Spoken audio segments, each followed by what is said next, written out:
别看甄嬛都已是2婚3个孩子的妈，可依然有王一样的男人喜欢老地瓜。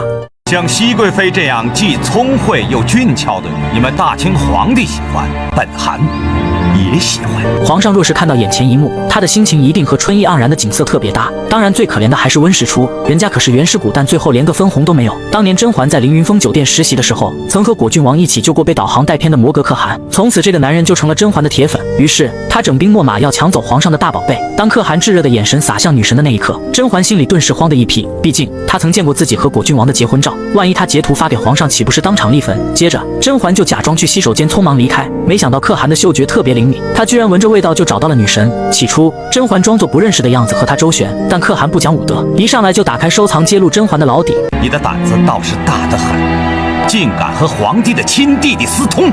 虽然他想用私通一事逼甄嬛嫁给自己，但癞蛤蟆想吃烧烤连门都没有，甄嬛当场就拒绝了男人的荒唐。然而他们的谈话却刚好被皇上派去的密探听到。当皇上抬起甄嬛的下巴时，他真的恨宠妃有一张网红脸。嬷哥特意来见朕，要朕许你和亲，他是什么时候看上你？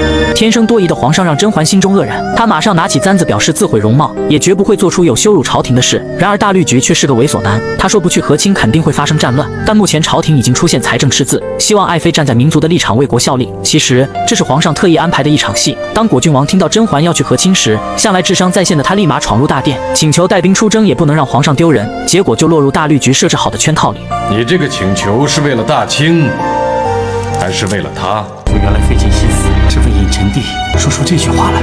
朕只恨自己从前瞎了眼睛，不曾看出你们2人的私情。皇兄误会了，若不是你今日贸然闯殿，朕断然不能相信旁人所言，说你2人曾在宫外私会。此刻无论甄嬛和果郡王如何解释，皇上都决定让甄嬛去准格尔送福利。然而果郡王又再次被皇上戏耍，因为老四对外声称甄嬛已经出发，他为了保全我，可以牺牲自己。我也是。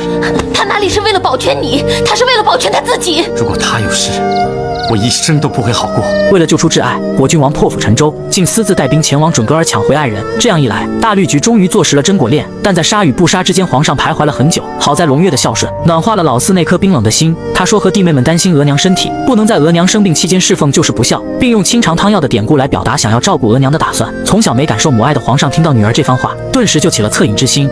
这么原谅了熹贵妃，会不会骄纵了她？这件事不干熹贵妃的事儿，是云里的错。此时的苏培盛经过槿汐的调教，已经完全融入到了丈母娘家。于是皇上下旨让果郡王镇守边关，而甄嬛没想到不仅没有去和亲，自己也没有受到任何处罚。不过注定发生的事依然会发生。一晃3年过去，果郡王回京述职之时，也就是甄果恋彻底结束的时候。